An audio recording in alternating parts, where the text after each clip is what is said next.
Life is constantly throwing curveballs, from breakups to losing a job. It's hard to dust yourself off after a hard fall. But Dr. Omekongo Dibinga is here, and he is going to tell us how you can actually reinvent yourself. Absolutely. So welcome. Thank you. Thanks for having me. You know, and I think it is interesting that we say you have a breakup, and sometimes people feel that that is the end of the world. Yes.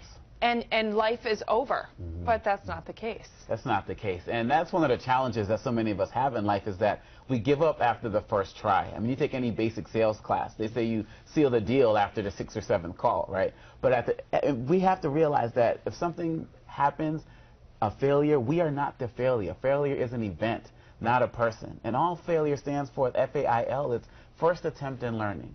You make a mistake, and you learn from it, and then you move on, because something greater is waiting for you, but you have to believe that you're worthy of that. And I think that's exactly it. You do have to believe that there is more and there is something, and part of that is maybe something within us. So yes. When we have one of these setbacks, and like again we said, a breakup, or you lost your job, how do we pull ourselves back from that to maybe start over? Yeah, well, the first thing people have to do is they have to learn to run towards their story as opposed to away from it. Whenever something happens, a job loss, a breakup, people feel like their entire world is about to end, and they start thinking about maybe something is deeply wrong with them. So they start to look at how they can be different, how they can change and be like other people. But you have to be you, because everyone else is taken. Yeah. So you have to look That's at your a good way to look at it. No, absolutely. Be yourself. I mean, really, truly. Yes, you do, because everyone wants to sing like this person or dance like this person. You know, for me, I was bullied a lot as a child because my name is different, and so I try to shorten my name, hyphenate it to be like everybody else, but I was never happy. It was when I embraced who I was, embraced my story, that I was able to take myself to new heights. And that's the first step people need to do. They need to look at that person in the mirror and embrace who they are, and then we can talk about a plan to move forward. Well, and I think that's interesting because, like you say, your name. So we started out, and I was like, okay, let me make sure I'm pronouncing it right. Omekongo, and saying it. But it does make you different. People are going to remember you. So yes. I love that you say that you've embraced what you maybe were a little bit insecure about. Yes, very. Growing up and it being different. So let's talk about when you say bullies. So we all have people in our lives, the company that you keep, and they say, about your friends, you are who your friends are. How true is that? I mean, how can they maybe hold you back or help you? Well, it's absolutely true. Research has shown that you're going to make within $5,000 of the people you associate with the most. And I love what Will Smith said, where he said, you are a direct reflection of your 5 closest friends. And when I speak to young people across the country, that's one point I get around. So if they're representing a certain view on race or sexism or anti-Semitic or anything, if they represent that, you represent that. So if you really want to get to a different level, look at the company you keep. And you want to focus on being around people that represents where you want to go, not where you are. Dennis Kimball said, if you're the smartest person in your group, find a new group.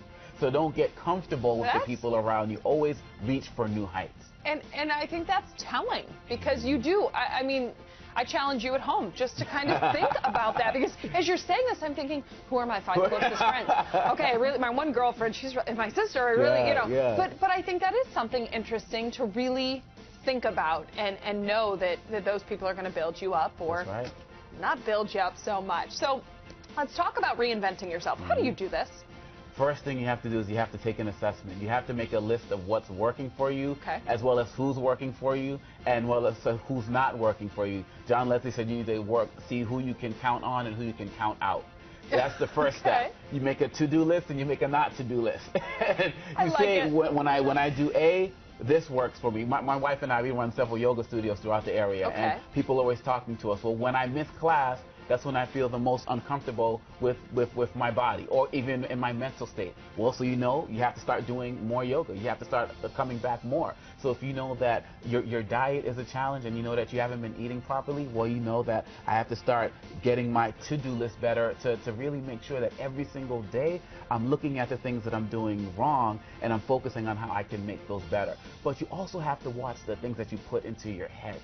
The television shows that you're watching, the music that you're listening to. Are you listening to things that build you up? A lot of people don't know that what you do for the first 20 minutes of the day is going to affect your spirit for the whole day. So you should be waking up, if you're a religious person, reading your religious text. If you're a gym person, exercising, making sure you're listening to something that brings you up or doing something that brings you up, so that can carry you throughout the day. People don't really know what to do with you when they see you walking around smiling and happy, because they don't want you maybe to be down on their level, but when you do it, you show them how to do it, they're going to come up too. They are. I absolutely love the advice that you've given us.